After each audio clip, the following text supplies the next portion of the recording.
ဒီမှာသာရေးဘက်ကလက်ကကြီးပိတ်ပင်ထားရမတ်တရငတ်မပြေတော်ရုံမပြေဒီနေ့ကျွန်တော်ကကိုချေးမိရဲ့အမွေးကြိုင်လေအဲ့ဒီချင်းကိုကျွန်တော်နေ remaster ပြန်လုပ်မှာပေါ့နော်သူကဒီ show မှာဆိုထားတာအဲ့ဒါကိုကျွန်တော်လှမ်းပို့ထားအဲ့ဒါကိုကျွန်တော် master လုပ်ပြီးတော့ပြန်ပို့ပေးမှာအဲ့တော့ကျွန်တော် step by step ဘယ်လိုလုပ်လဲကျွန်တော်ချက်ကြည့်လိုက်တာပေါ့ဗျာဒါကကျွန်တော် video playback mix တာဆိုတော့ဒါဒီဘက်ကကြာတော့ကျွန်တော်ဒါ video အောက်က playlist ဒီဘက်က mixer ပေါ့နော် okay ဆိုတော့အစချင်း okay အိုင်နာဆိုလို့ရှိရင်ကျွန်တော်ဦးနေတော့သူ့ကိုကျွန်တော်ကပေါ့နော်ဒီ mapping နည်းနည်းရော့အောင်သူ့ကိုကျွန်တော်နည်းနည်းလေး short ထုတ်လိုက်တာပေါ့နော်ဒါလုံးလိုက်ချင်းအပြင် system ကြီးတွေမှာပြန်လာ rambling ဖြစ်တာတို့ဥတာတို့ရော့သွားစေရပါတော့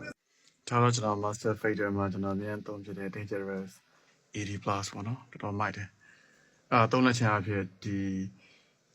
မပေါ်တဲ့နေရာတွေပေါ်လာတော့ဗျာတည်ရမှာအဓိကဖြစ်ကျွန်တော်ဒီ low mid တွေအားနေတာဒီ mid range မှာအားနေတာဒီကောင်သုံးလက်ချင်အဖြစ်ပို့ပြီးတော့ရှင်းရှင်းလင်းလင်းဖြစ်တာမို့လို့ကျွန်တော်သူသုံးတာပေါ့နော်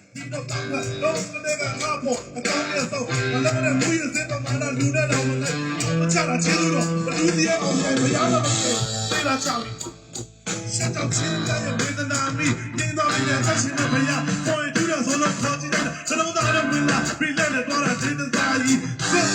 โอเคဒါကကျွန်တော် high floor ပေါ့နော်ဒီကဒီချင်းရဲ့ sweet ရဲ့ဒီ high frequency ကိုရှင်းပြီးတော့သူ့ emulation ပြန်ပေးဖို့တော့ကျွန်တော်သူ့သုံးတာပေါ့နော်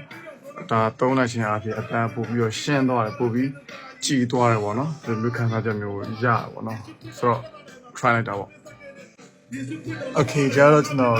ဒီ top ထုတ်တယ်ဒီ mastering compressor ပေါ့နော်သူ့ကျွန်တော်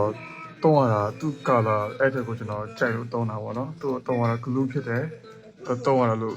တခုရ bounce together ဖြစ်သွားသူခံစားရတယ်ပေါ့နော်အားကြောင့်သူ့ကိုကျွန်တော်တော်တော်များတုံးဖြစ်တယ်ပေါ့နော်အခုနောက်ပိုင်းမှာဒါကကျွန်တော်ဒီ suit နဲ့ပေါ့နော်ဒီ low mid ကိုကျွန်တော် clean up လုပ်ထားတာပေါ့နော်နည်းနည်းထူးသလိုခံစားရလို့ပေါ့နော်အားကြောင့်သူနည်းနည်း clean up လုပ်လိုက်တာပေါ့နော် Okay ဒါ final အတွက်လည်းမထားသုံးထားပါဘောနော်ဆိုတော့ကျွန်တော်တခြင်းကပြီးပါပြီ